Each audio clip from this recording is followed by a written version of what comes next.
बिस्मिल्लाहिर्रहमानिर्रहीम। अस्सलाम वालेकुम जनाब। स्टोरीज़ मैंने 4 शेयर करनी है और इंतहाई अहम स्टोरीज़ हैं। शहबाज शरीफ साहब एक नई मुश्किल में फंस गए हैं। ये क्या मुश्किल है? तहरीक इंसाफ ने अक़वाम मुत्तहिदा को एक अहम शख्सियत के ख़िलाफ़ ख़त लिख दिया है। ये कौन है और ये ख़त क्या लिखा है, क्यों लिखा है? जस्टिस काजी फ़ाइज़ ईसा इस इंतशार के रास्ते में दीवार बन गए हैं। इस पे बात करनी है। उनका एक ख़त सामने आया है और एक अहम जर्नल से बार बार पीटीआई की खुफिया मुलाकातें हो रही हैं। अब बहुत सारा भांडा फूट गया है, इस पे बात करनी है। लेकिन सबसे पहले मैंने बात करनी है इस पे कि खुदावंद करीम के फजल व करम से और आपके ताउन से ज़ीएन न्यूज़ का फ्लड रिलीफ ऑपरेशन जारी है और पहले भी आप ही ताउन कर रहे हैं। आपके ताउन से ही हम चल रहे हैं इंशाअल्लाह। और ये नंबर डिस्प्ले हो रहा है, इस पर रब्ता कीजिए कि आप इस कार खैर में कैसे शामिल हो सकते हैं। आपका बहुत बहुत शुक्रिया। आ जाए जनाब। मैं लेकिन इन ख़बरों पर आने से पहले मैं आपके साथ एक छोटी छोटी 2 अहम ख़बरें शेयर करना चाहता हूँ। कल मैंने एक ट्वीट की और मेरे यूथियों भाइयों को बहुत उस पर लग गई उस ट्वीट पे। और वो ट्वीट ये थी, मैंने कहा कि खान साहब के दोनों बेटे लाहौर पहुँच गए हैं, लेकिन खान साहब कमाल है, खान साहब की बेटी नहीं आई। हालांकि हमारे कल्चर में तो ये है कि कोई वालिद पर को मुश्किल बने तो बेटों से भी पहले बेटी आती है। क्या मैंने ये गलत कहा? खैर इसको छोड़ दीजिए। यूथ ये तो खैर से फिर वो आपको पता है वो तो नंगी गालियां देते हैं वो इस तरीके से। मैं हैरान हूँ।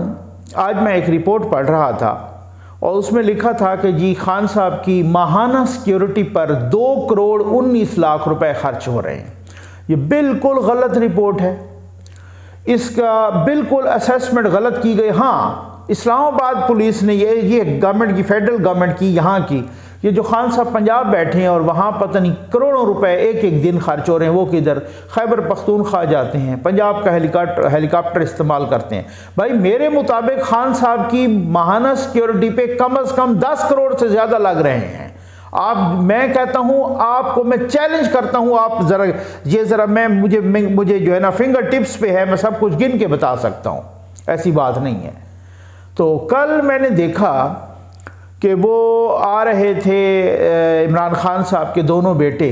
उनको जिस कर्र फर के साथ, जिस शाहाना प्रोटोकॉल और सिक्योरिटी के साथ, गाड़ियों की लंबी कतार के साथ जब वो लाया जा रहा था एयरपोर्ट से ज़मान पार्क, मैंने कहा भाई इनको किस हैसियत में इस तरह की सिक्योरिटी और प्रोटोकॉल दिया जा रहा है? इनको किस हैसियत से गाड़ियों की कतारों में लाया जा रहा है? ये तो साबिक वज़ीर आज़म के बेटे हैं, ठीक है। अब वही वाली बात है, साबिक वज़ीर आज़म तो यहाँ बहुत सारे हैं। उनके साबिक वज़ीर आज़म, उनके पास ना कोई ओहदा ना कुछ। और खान साहब तो बहुत भड़के मारते हैं इधर उधर, तो वो इधर भड़के किधर गई? अब ये सिक्योरिटी भी उसी हिसाब में, इसका खर्चा किधर, कहीं किसी ने लिखा? मैंने कहा ना, ऐसी मैं दर्जनों मिसालें देता हूं कि जिसका खर्चा कोई नहीं लिख रहा और वो जनाब सिक्योरिटी पे लग रहे हैं। इसको फिर मैं डिस्कस करूंगा। एक और ख़बर जो मैं इन बड़ी ख़बरों पर आने से पहले शेयर करना चाहता हूं वो ये है कि वो जो शायान अली नहीं है, यूथिया, वो चवल सा, पागल सा, वो जाहिल सा, वो जो लंदन में रोज़ ही आके फटा डाल रहा होता है एवन फील्ड के सामने, उनकी वालदा गिरफ्तार हो गई हैं मशकूक सरगर्मियों में। वो ख़ुद भी गिरफ्तार हुआ था, उसको शायद अंडर एज होने की वजह से वो छोड़ दिया गया है। वालदा साहबा को गिरफ्तार किया गया है और जनाब बात यह है कि उनका शायान का ट्विटर अकाउंट भी डीएक्टिवेट कर दिया गया है। ये इन्होंने ना एक पूरी, सिर्फ पाकिस्तान के लिए नहीं, पूरी दुनिया के लिए एक तबाही मचाई हुई है। जहाँ जहाँ ये यूथिये रह रहे हैं, मैंने आपको कहा है भाई यूथिया इंसानियत का दुश्मन है, यूथिया अमन का दुश्मन है, यूथिया मोहब्बत और प्यार का दुश्मन है। यूथिया की ज़िंदगी में ना सुकून है ना किसी और की ज़िंदगी में सुकून। आपने भी देखा होगा वो वीडियो, जो एक लड़की, अंग्रेज़ लड़की, वहाँ पे वो रोने लग गई बेचारी, आंसुओं से रो रही है। वो कहते हमारा एक संडे होता है, हम संडे को आराम करते हैं और ये संडे को आप आ जाते हैं यहाँ पे नारे लगाने के लिए, हमारे कोई हुकूक नहीं है। अब इतना आगे से ये शर्मिंदा हुए, अब आप अंदाज़ा कीजिए, हर दूसरे रोज़ आप एवन फील्ड पे जाके एहतजाज कर रहे हैं। ये इंसानियत है आपकी? ये यूथ ये इंसानियत के ख़िलाफ़ हैं।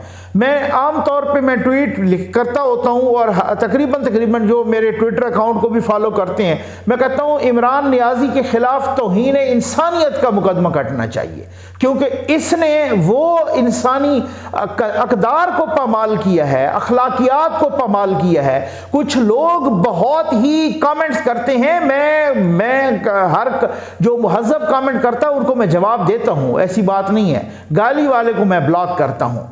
जो कुछ लोग कमेंट्स करते हैं, साहब आप क्यों हर वक्त जो है ना ये इन पे तनकीद करते हैं? भाई मैं इस वजह से तनकीद करता हूं क्योंकि ये इंसानी अक़दार के दुश्मन हैं, ये इंसानी अखलाकियात के दुश्मन हैं। इन्होंने बच्चों की अखलाकियात को ख़राब किया है। वो इतनी सी बच्ची है, पता नहीं क्या नाम है उसका, छोटी का, वो कोई 4, 5, 6 साल की बच्ची होगी, उसको नवाज शरीफ के ख़िलाफ़ गालियाँ सिखा दी। भाई आप ये बच्चों को क्या सिखा रहे हैं? आप तो उस बच्ची के उसके बेसिक राइट्स को वायलेट कर रहे हैं। आप तो उस बच्ची को अभी से आप मुतनाज़ा बना रहे हैं। ये कौन कर रहा है? ये क्या ख्याल है आपका कि कोई नवाज शरीफ के उनके जो वोटर सपोर्टर्स हैं या उनके जो वर्कर्स हैं, उनके इस अमल से, आपके अमल से उन पे असर होगा? कतन नहीं होगा। लेकिन आपने बच्चों की अखलाकियात खराब कर दी। आपने छोटे छोटे बच्चों को, नाबालिग बच्चों को, नासमझ बच्चों को आपने इस तरीके से खराब किया है। आप मुखर्रबुल अखलाक हो। आप, मैं कहता हूं, इंसानियत के दुश्मन हो। ये अगर किसी को समझ नहीं आ रही तो अब समझ आनी शुरू हो गई है। अब आप अंदाजा कीजिए, इन्होंने अक़वाम मुत्तहिदा को ख़त लिख दिया। अक़वाम मुत्तहिदा के सेक्रेटरी जनरल एंटोनियो गुतेरेस और डिप्टी सेक्रेटरी जनरल, ये जनाब तहरीक इंसाफ ने, गालिबन बाबर अवान ने, जिनके बारे में उनकी अपनी लीगल फ्रेटर्निटी के बहुत सारे लोग कहते हैं, यकीन कीजिए मैं अपनी तरफ से नहीं कह रहा, वो कहते हैं कि अगर आपने ज़मीन पर कोई शैतान देखना है तो बाबर अवान देखें मुबैना तौर पे। अब आप इसका खुद अंदाज़ा कर सकते हैं। अब वो जनाब तहरीक इंसाफ लिख रही है ख़त अक़वाम मुत्तहिदा को। किसके ख़िलाफ़ लिखा है? IG पंजाब के ख़िलाफ़, ठीक है, फैसल शाहकार के ख़िलाफ़। क्यों? उनको कहा है आप इसको अपना एडवाइज़र न लगाएं। अब मैं बताता हूँ मसला क्या है। अक़वाम मुत्तहिदा ने, यानी सेक्रेटरी जनरल ने, IG पंजाब फैसल शाहकार साहब को अपना police adviser for peace operations लगाया है। ये पाकिस्तान के लिए एक ऑनर है, एक इज़्ज़त का मकाम है।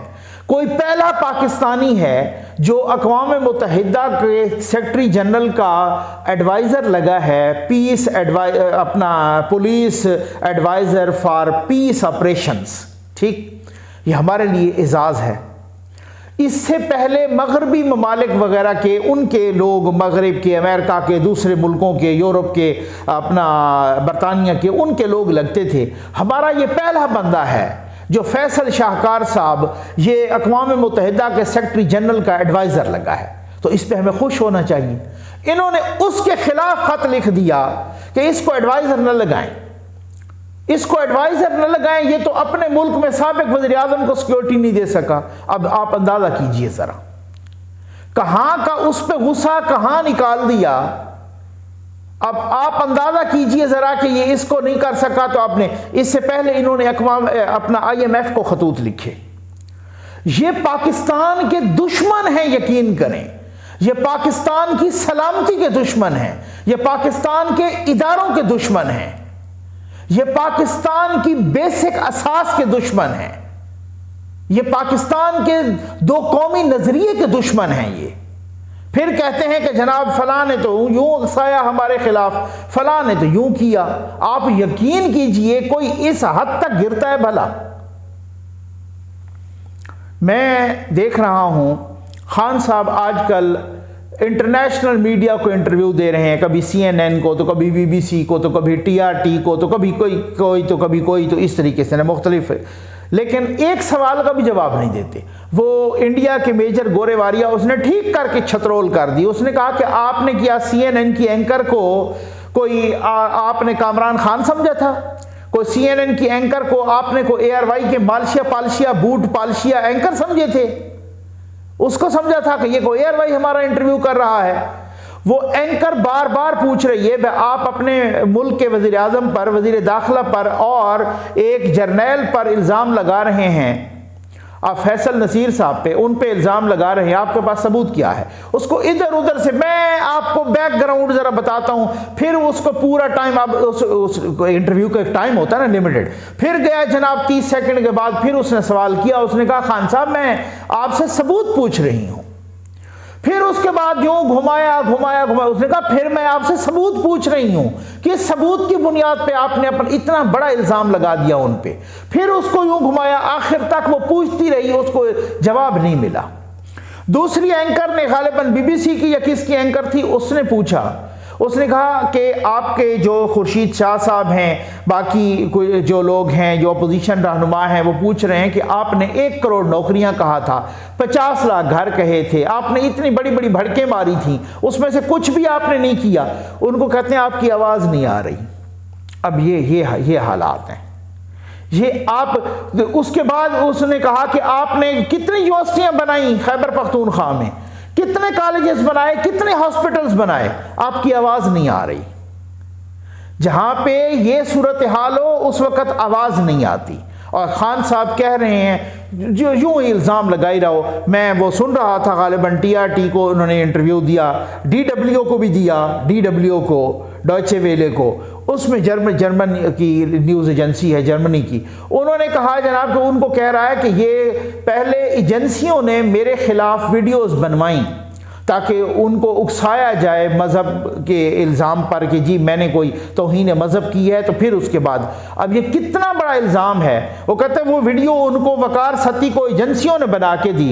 अब पूरा पाकिस्तान के अंदर बैठ के इंटरनेशनल मीडिया पे इंटरव्यू दे रहे हैं, अपनी एजेंसीज को, अपनी अफवाज को बदनाम कर रहे हैं। ये खान साहब हैं और ये लाडले हैं, ठीक। अब उसके बाद क्या हुआ, हालात ये हैं कि जिनको बदनाम किए जा रहे हैं उन्हीं से मुलाकातें भी कर रहे हैं, खुफिया मुलाकातें। एक साहब हैं, कल हामिद मीर साहब ने उनका इंटरव्यू किया, उनका नाम है खुर्रम हमीद रोखड़ी। खुर्रम हमीद रोखड़ी तहरीक इंसाफ के रहनुमा हैं। अच्छा, अब जब उनकी बातें सामने आईं और सारा कुछ उनका सच सामने आया, अब कहते हैं ये कौन है साहब। फवाद चौधरी साहब लिख रहे हैं कि ये कौन है, इतने इस तरीके के चलाक और बहरूपिया और फ्रॉडिया लोग हैं ये। वो हामिद मीर साहब ने उनका पूरा क्लिप शेयर कर दिया कि साहब ये हैं। वो कह रहे हैं कि भाई ये तो खान साहब से पूरे 1 साल से नहीं मिला। उन्होंने कहा अभी जो कश्मीर गए थे ना, तो खान साहब तो अभी जो कश्मीर थे, वज़ीर आज़म कश्मीर के साथ ये बंदा भी इनको रिसीव कर रहा है। ये हामिद मीर साहब ने उसकी वीडियो क्लिप शेयर कर दी है और हामिद मीर ने इंटरव्यू किया। उस बंदे ने कहा है भाई इमरान खान ने मुझे भेजा मुलाकात के लिए जनरल फैसल नसीर के साथ, और मैं गया मुलाकात के लिए और मैंने 3 मुलाकातें की। जब तीसरी बार, और ये मुलाकातें मेरी शुरू हुई थी इमरान खान के बिहाफ पे जब ये शहबाज गिल वाला वाक़या हुआ, तो अब उसके बाद मेरी ये मुलाकातें शुरू हुई। तो कहते हैं कि जब मेरी मुलाकातें शुरू हुई तो 2 मुलाकातें मैंने की। तीसरी दफ़ा जब मुझे कहा गया तो मैंने कहा अच्छा, उन्होंने इसका बैकग्राउंड बताया। उन्होंने कहा हम बैठे थे बनीगाला में, यहाँ पे इन्होंने बात की कि कोई साहब पोस्ट हुए हैं यहाँ पे और ये तहरीक इंसाफ को ख़त्म करने के लिए पोस्ट हुए हैं। तो मैंने कहा कौन, किसकी बात हो रही है? तो उन्होंने कहा जनरल फैसल नसीर। तो उन्होंने कहा कि मैं उनको जानता हूँ, वो ऐसा बंदा नहीं है, वो बड़ा सही बंदा है और ये आपको गलत फहमी हुई है या किसी ने आपको गलत रिपोर्टिंग की है। तो कहते हैं कि फिर खान साहब ने कहा कि जी आप इसको ना जाके इनके साथ मुज़ाकरात करें। मैंने 2 मरतबा मुज़ाकरात किए, तीसरी मरतबा वो कहते हैं मैं सलमान अहमद को साथ ले गया। उन्होंने कहा कि जी अब आप अपना बंदा भी कोई दें, क्योंकि मैं अब अकेला नहीं जाता, अब तहरीक इंसाफ का अपना कोई खान साहब का जो पर्सनल बंदा हो वो दे, ठीक है ना। खान साहब ने कहा जनाब ये सलमान अहमद को ले जाएं, और कहते हैं सलमान अहमद की मुलाकात भी मैंने करवाई है। अब वो कहते हैं कि सलमान अहमद साहब वहाँ बोलते रहे, उस मुलाकात में चुप रहा। अब अगर आप नहीं जानते उनको, पूरे साल से मुलाकात ही नहीं हुई, तो सलमान अहमद को कहें कि एक वीडियो जारी करे, भाई ये तो मुलाकात में मेरे पास ही नहीं था, मेरे साथ ही नहीं था, इसने तो मुलाकात कराई ही नहीं है और ये मुलाकात तो मैं तो जानता ही नहीं हूँ। ऐसी बात वो सलमान अहमद कह दें। वो कल से ये इंटरव्यू चल रहा है तो सलमान अहमद इसकी तरदीद कर दें कि ये तो मुलाकात में थे ही नहीं। अब अगर वो तरदीद करते हैं और कहीं से वीडियो आ गई तो, क्योंकि यूथिये तो यही है ना, यूथियों का तो यही सूरत हाल है। आ जाए जनाब कि ये जस्टिस काजी फ़ाइज़ साहब ने कहा है कि रसूल मकबूल सल्लल्लाहु अलैहि वसल्लम ने फरमाया कि रास्ते बंद करने का अमल शैतानी अमल है।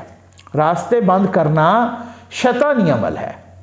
वो जा रहे थे ना अपना 2-3 रोज़ पहले, वो उनकी आदत है कि वो जजेस कॉलोनी से पैदल जाते हैं सुप्रीम कोर्ट। आगे आए जनाब तो सदर ममलिकत का प्रोटोकॉल लगा हुआ था, ट्रैफिक सारा जैम था, सारा कुछ। अब वो उनकी एक वीडियो भी वायरल हुई है जिसमें वो कह रहे हैं कि हटाओ इनको मेरे सामने से। तो फिर उसके बाद पुलिस जनाब वो आई और उन्होंने उनको हटाया और इस तरीके से, और उन्होंने एक ख़त लिखा है। उन्होंने कहा ये रास्ते बंद करने का जो अमल है ना, ये रसूलुल्लाह सल्लल्लाहु अलैहि वसल्लम ने फरमाया ये शैतानी अमल है। तो फिर इस हिसाब से जो करवा रहा है बंद, तो वो तो शैतान हुआ ना। मैं कहता हूँ मुबैना तौर पे तो वो वही हो। मैं तो मुबैना भी नहीं कहूँगा, जब ये एक हदीस है कि शैतानी अमल है, तो फिर जो बंद कर रहा है या करवा रहा है तो वो शैतान ना हुआ तो और कौन हुआ। ये हालात हैं पाकिस्तान में, लेकिन उनकी हिम्मत बढ़ रही है ना। उन्होंने यहाँ पे शाहराए दस्तूर पर कब्रें खोदी, उन्होंने सुप्रीम कोर्ट की दीवारों पर जहाँ पे सुप्रीम कोर्ट ऑफ पाकिस्तान लिखा हुआ है उस बोर्ड पर शलवारें सुखाई। उनसे किसी ने पूछा? किसी ने भी नहीं पूछा। वो फर्दन उन्होंने पूरे पाकिस्तान को बंद किया, किसी ने पूछा? नहीं पूछा। उन्होंने एसएसपी को, सर्विंग एसएसपी इस्मतुल्लाह जुनेजो की हड्डियां तोड़ दी, किसी ने पूछा? नहीं पूछा। उन्होंने पार्लियामेंट के जंगले तोड़ दिए, किसी ने पूछा? नहीं पूछा। पीटीवी के अंदर घुस के नशरियात बंद कर दी, किसी ने पूछा? नहीं पूछा। थानों पे हमला करके इमरान खान ने अपने बंदे छुड़वाए, किसी ने पूछा? नहीं पूछा। तो फिर आज भी वही दंदनाते फिर रहे हैं। आज भी उन्होंने पार्लियामेंट पे लानत भेजी, उन्होंने बिल जलाए, उन्होंने लोगों को कहा कि हुंडी के जरिए पैसे भेजो। तो इतना गैर कानूनी काम किया। उन्होंने कहा कि मैं पुलिस वालों को अपने हाथ से फांसी दूंगा, किसी ने पूछा? पाकिस्तान की अदालती और जमहूरी और सियासी तारीख में पहला वाकया होगा कि जब कोई टीवी इंटरव्यूज भी दे रहा है और 3-3.5 साल तक मुसलसल मफरूर रहा और रहा भी इस्लामाबाद के अंदर, डंके की चोट पे रहा, उसे किसी ने हाथ भी नहीं लगाया। तो आज तो वही आपने उनकी आदतें तो इस तरह से बिगाड़ी है ना जनाब। आपने इस रियासती इदारों ने जिसकी आदतें इस तरह से बिगाड़ी हों, तो आज तो वो सर पे चढ़ गई है, आज तो वो आपके कपड़े उतार रहा है, आज तो वो आपको नंगा कर रहा है।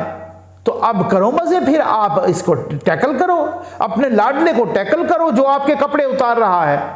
आ जाए जनाब उस आखिरी खबर पे कि शहबाज शरीफ साहब नई मुश्किल में फंस गए हैं।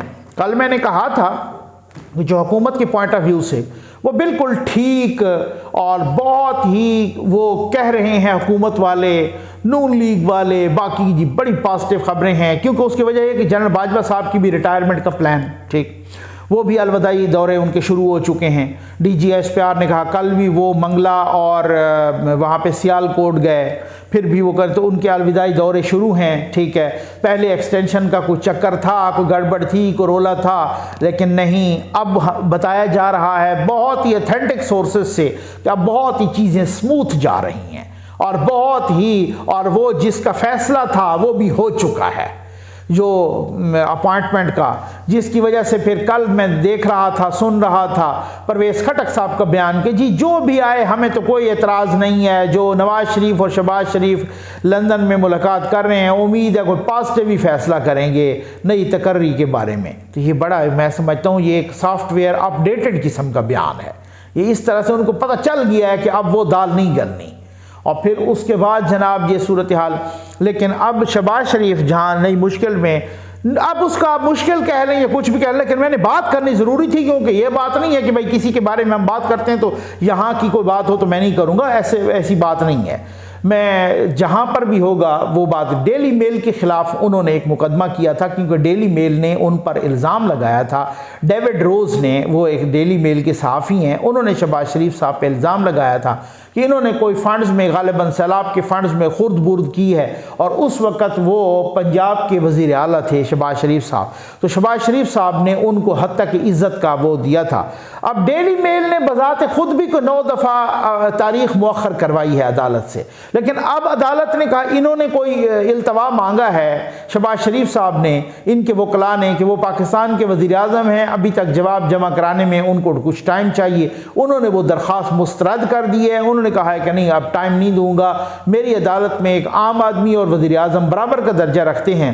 अल्लाह करे यहाँ पर हमारे यहाँ भी इसी तरह का इंसाफ आ जाए कि जहाँ पे वहाँ इस तरह का कहें कि जी वज़ीर आज़म हो कोई या कोई आम बंदा हो, बराबर का दर्जा रखते हैं। अल्लाह करे यहाँ पर भी ऐसा ही हो जाए। तो मैं समझता हूँ कि शहबाज शरीफ साहब को अपना जवाब जमा कराना चाहिए। जवाबुल जवाब उन्होंने कहा कि जमा करवाएं।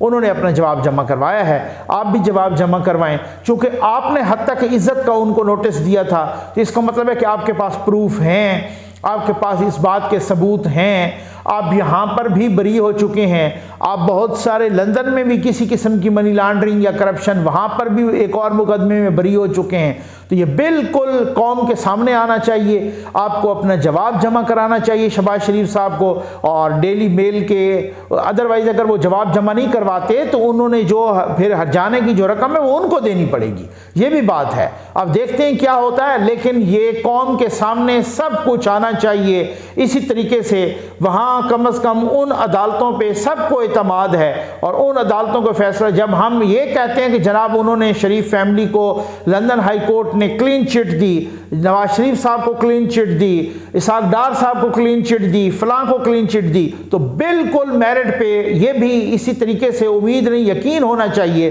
कि इसका फैसला भी मेरिट पे आएगा। शहबाज शरीफ साहब को जवाब ज़रूर जमा कराना चाहिए। उम्मीद है आपको वीडियो पसंद आई होगी। आपका बहुत बहुत शुक्रिया।